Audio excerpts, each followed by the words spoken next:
Hey guys, it's me, Bernie Bear, and welcome back to the music of Five Nights at Freddy's. It's been a bit since the last two parts, but I wanted to come back and do one final video on the series. And instead of just analyzing some vague similarities between pieces of music from across the games, I wanted to go straight to the source of most of FNAF's older music, Leon Riskin. Leon doesn't really create music for the franchise anymore outside of the occasional trailer and game. That honor goes to Alan Simpson and to Shell in the Pit. But Leon still left an incredible mark on the series. And in this video, we'll be going through his Twitter, or X, whatever the hell you want to call it. It's Twitter. Elon Musk can suck it. From oldest to newest tweet to see if we can find anything interesting, since he occasionally posts about his music for the franchise. I'll leave a link to his Twitter account in the description in case you want to go see this stuff for yourself, or if you want to see his non-FNAF stuff, which I do highly recommend. Now, let's finally get into this. So starting off, Leon tweeted out the Security Breach October 2021 trailer, which he did the music for, as we'll find out later. When creating the music for FNAF World, he used orchestral contact instruments, chip sounds by Plog, drums from Groove Agent, and a bunch of small 8-bit emulators he found online. This setup is completely different from Security Breach and Sister Location. Dusting Fields / Ice Dungeon and Ice Cave were all inspired by Cold Weather, hence why they all sound similar. FNAF World did indeed have scrapped music tracks, like I'm sure most of the games he did music for did. When creating the soundtrack for Ultimate Custom Night, Leon used a variety of VSTs and had several layers for some of the sounds, and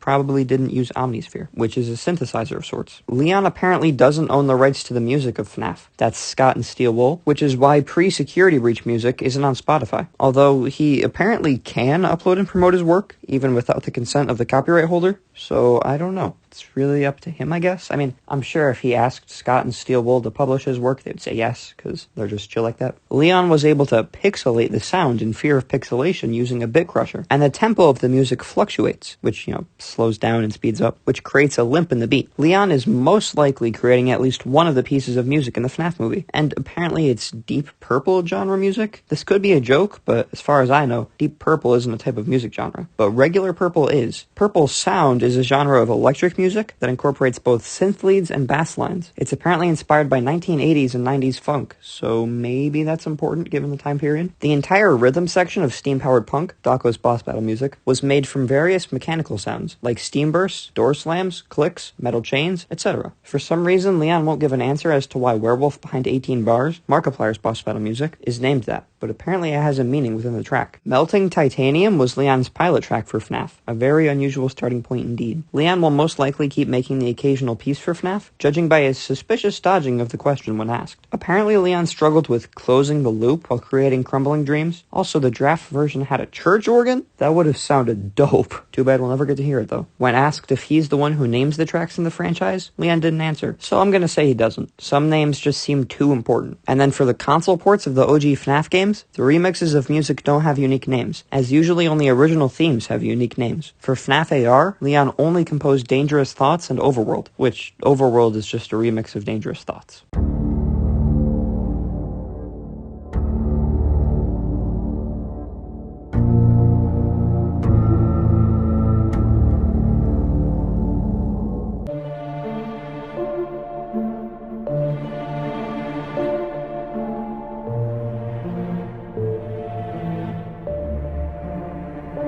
And their variations don't have different names, apparently. Leon's favorite part of Find the Air Room is this.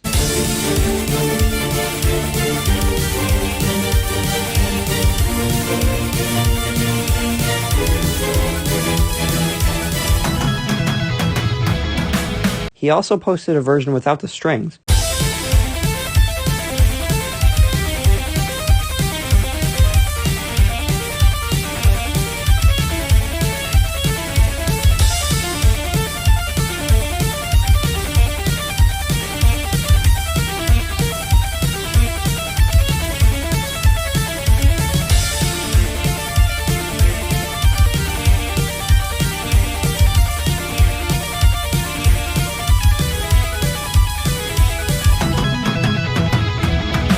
Also, side note, Leon really doesn't post early or alternate versions of his FNAF music, so seeing this, and something later, is really cool. I wish we got more of it. Like, imagine if we got to hear the version of Crumbling Dreams with a church organ. That would have been incredible. But I'm sure he doesn't want to risk getting in trouble with Scott, which I completely understand. Leon did the music for the Ruin trailer, as he replied to Steel Wool's tweet complimenting his own work, and the name of the music piece is Phantom Distortion. Around halfway through the trailer, there's a distorted bass synth and electric guitar combo, and it sounds really awesome.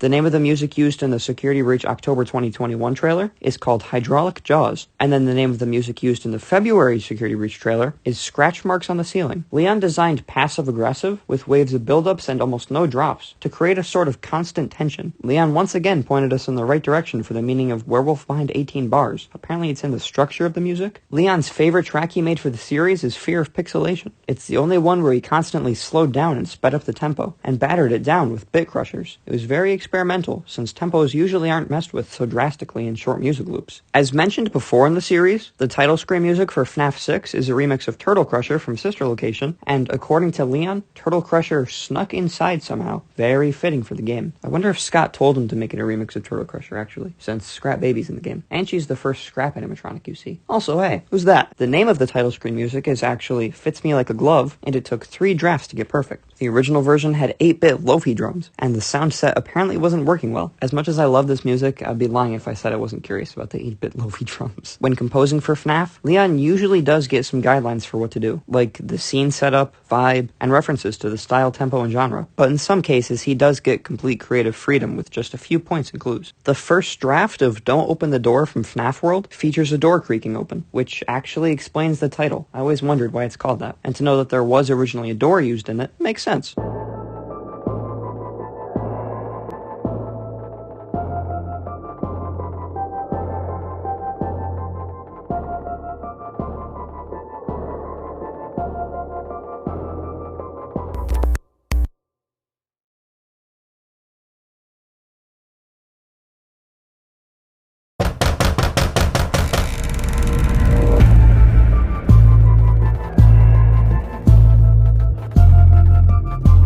And there we go. Obviously there was nothing lore changing in here, but we still learned some really neat stuff. Plus, having your question answered by one of the guys who made the music for FNAF is pretty cool. As mentioned before, this is probably my final video on the music of FNAF. If I do ever decide to return to this series, it'll either be looking at more Leon tweets, cause that was really fun, or it'll be in the old traditional format of looking at the actual music of the series, but I probably won't make another video like this. You know, fun fact, I was originally gonna make this video like the previous parts, where we looked at the actual music in the games, and I even started writing the script for it, but since I'm pretty sure this will be the last video in the music of FNAF series, I wanted to go out on a bang, but you never know, I could make another one. Either way, thank you guys so much for watching this video, and for your support on this series. It was both incredibly tedious and incredibly fun to make these videos, and I do kind of hope we get to continue it in the future. But until then, I'll see you guys in the next one. Peace.